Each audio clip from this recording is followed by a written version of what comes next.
और हो नहीं रहा। इनकी एक नई मूवी आ रही है जिसका भी ट्रेलर रिलीज हुआ, धर्मिंदर दुपिंदर। अच्छा, मैं भी समझ नहीं पाया क्या है। अच्छा, नाम आपने वो रखा है कि हमें तो किसी को याद नहीं होना। दुर्विंदर है शायद। नहीं, किसी को नहीं, यहाँ तो किसी को नहीं याद होना। दुलिंदर होगा मेरा ख्याल, पता नहीं क्या नाम है। भारत के एक बड़े अहम पहलू की, जो कि वो हथियार इस्तेमाल करता है पाकिस्तान के खिलाफ प्रोपेगेंडा करने की, दुनिया में पाकिस्तान के हवाले से एक खास किस्म का नैरेटिव शेप करने की। बिल्कुल, इस मूवी के अंदर वो सब कुछ ये दिखाएंगे जिसका रियलिटी से कोई ताल्लुक नहीं। फिक्शन बेस्ड ये कोई मूवी होगी जिसमें पाकिस्तान को बुरा दिखा। मैं आपको पहले प्लॉट बता रहा हूँ ना उसका। पाकिस्तान को बुरा दिखाएंगे, पाकिस्तान में लॉ एंड ऑर्डर की सिचुएशन दिखाएंगे, पाकिस्तान में किस तरीके से वो सब इन्होंने जो है ना यही करना है जो पहले ये सनी देओल और उससे पहले भी ये करते रहे। मूवी में प्रॉपर तौर पे आईएसआई के मेजर दिखाया गया, उसके अलावा एसपी दिखाया गया, उसके अलावा और पूरा फ्यूचर दिखा दिया उन्होंने।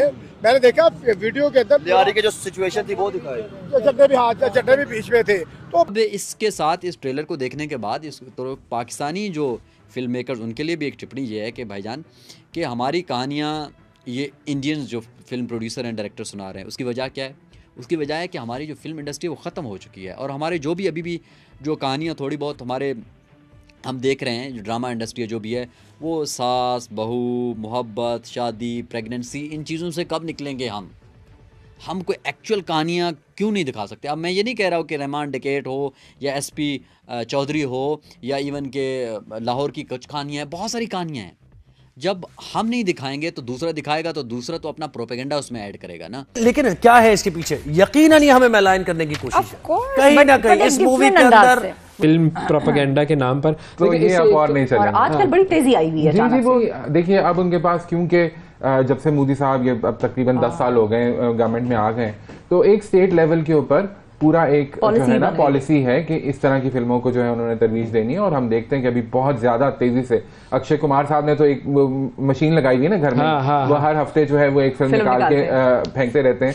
तो वो बेल बॉटम हो या सूर्यवंशी हो, उसमें पाकिस्तान को जो है वो बैशिंग करते हैं। लेकिन उनको ये बात समझनी चाहिए कि 20 करोड़ मुसलमान इंडिया में रहते हैं, बिल्कुल। और वो जब पाकिस्तान बैशिंग करते हैं तो वो एक्चुअली उसके अंदर खुद भी इतने आर्टिस्टिकली कोई बहुत ब्रिलियंट तो है नहीं, तो उसके अंदर मुसलमानों को जब वो टारगेट करते हैं तो उनको ये समझना चाहिए कि ये जो है ना, ये सिलसिला कहाँ तक ले जा सकता है। कभी ये बता रहे होते कि पाकिस्तान को हमने फतह कर लिया है, कभी कुछ, कभी जैसे आप अभी नाम ले रहे हैं, कराची के जो असलम थे, उन्होंने एसपी, उन्होंने बड़े लोगों को मारा, ये किया वो किया। देखिए ना, बात ये है कि ये कोई ऐसी कसर नहीं छोड़ते हैं, ठीक है ना। हमारे जो लेजेंड है, हमारे जो ओल्ड इज गोल्ड है, उनको बदनाम कर रहे हैं। ट्रेलर में यही भी दिखाया गया है ना कि पाकिस्तान के बेनजीर की उन्होंने पिक्चर भी दिखाई है, झंडे लहरा रहे हैं। हाँ, तो है ना, आपके पास इतने हीरो है, हीरोइन है, आपके पास इतना टैलेंट है, आप यार अपनी वीडियोस बनाए जो पूरी दुनिया देखती है।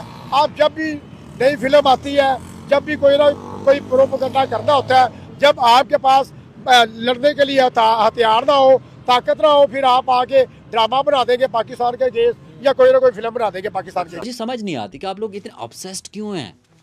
आप लोगों की कोई फिल्म नहीं बनती पाकिस्तान का मेंशन किए बगैर। आप हर चीज़ में प्यार, इश्क, मोहब्बत, लड़ाई झगड़ा, गैंगवार, आपसी दुश्मनियाँ, पाकिस्तान कहीं ना कहीं निकल आता है।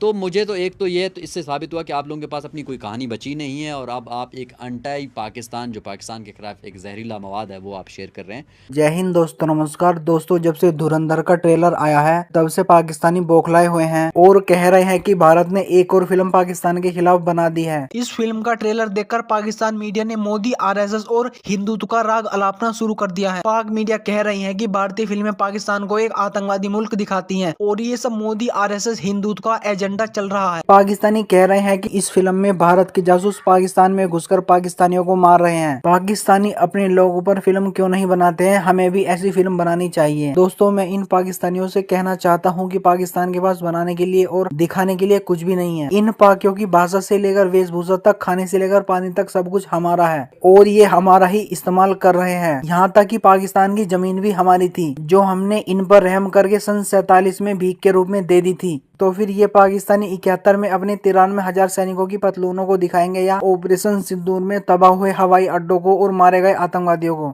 चलो पाकिस्तानियों, टीटीपी के ऊपर फिल्म बना के देख लो, लेकिन टीटीपी भी रोजाना पाकिस्तानी सैनिकों को ठोक रही है। अंदर में वो अजीत देवाल का किरदार निभा रहे हैं। अजीत देवाल कौन है, जरा इस पर गौर करें। अजीत देवाल वो हैं जिन्होंने पाकिस्तान में न जाने कितने जासूस भेजे पाकिस्तान की बर्बादी के लिए।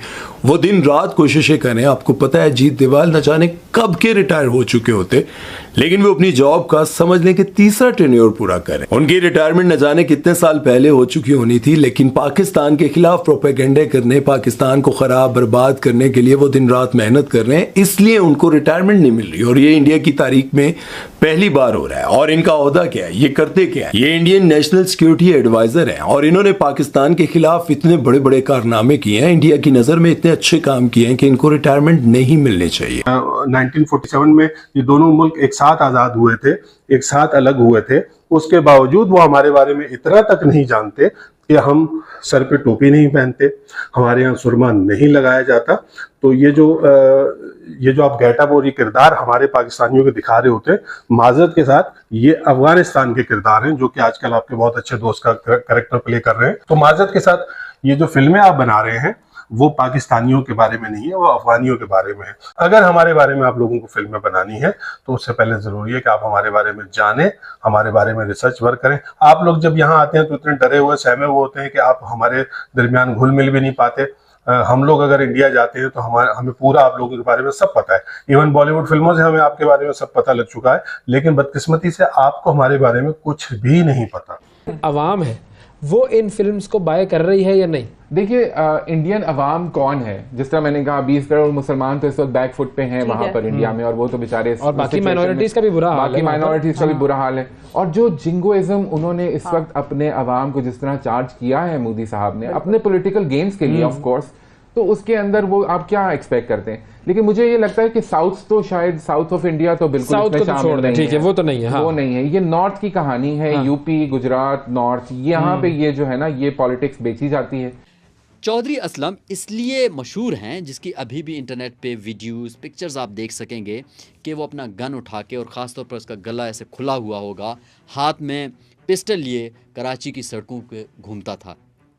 और उसके ऊपर कई मर्तबा अटैक्स हुए हैं, उनके ऑफिस के ऊपर अटैक हुए, उसके काफ़िले के ऊपर अटैक हुए, लेकिन हर दफ़ा चौधरी असलम बच निकले। कि 2014 में उनको एक खुदकुश दहशतगर्दाना हमले में शहीद कर दिया गया, उनके 2 साथियों समेत।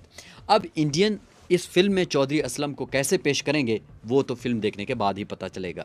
और इस किरदार को निभाया है संजय दत्त ने, और टू बी ऑनेस्ट इस ट्रेलर में वो काफ़ी हद तक चौधरी असलम से मुशाबे लग रहे हैं, क्योंकि उनकी पर्सनैलिटी चौधरी असलम से बहुत मिलती जुलती है। अब बात करते हैं रहमान डकैत की। एक्चुअल में इसका नाम अब्दुल रहमान बलोच था, ठीक है, और इसको 2009 में एसपी मतलब चौधरी असलम ने मारा था, अगस्त 2009 में कराची में ही।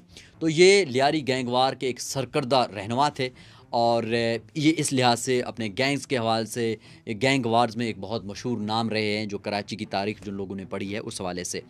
अब इसका जो किरदार कर रहे हैं वो है अक्षय खन्ना, एक शानदार एक्टर है, उनका मैंने जितना काम देखा है बहुत अच्छा है। लेकिन लेट्स सी अब वो इस रहमान डकैत को किस अंदाज में पेश करते हैं। अब जो तीसरा है जी, लियारी को पेश किया गया।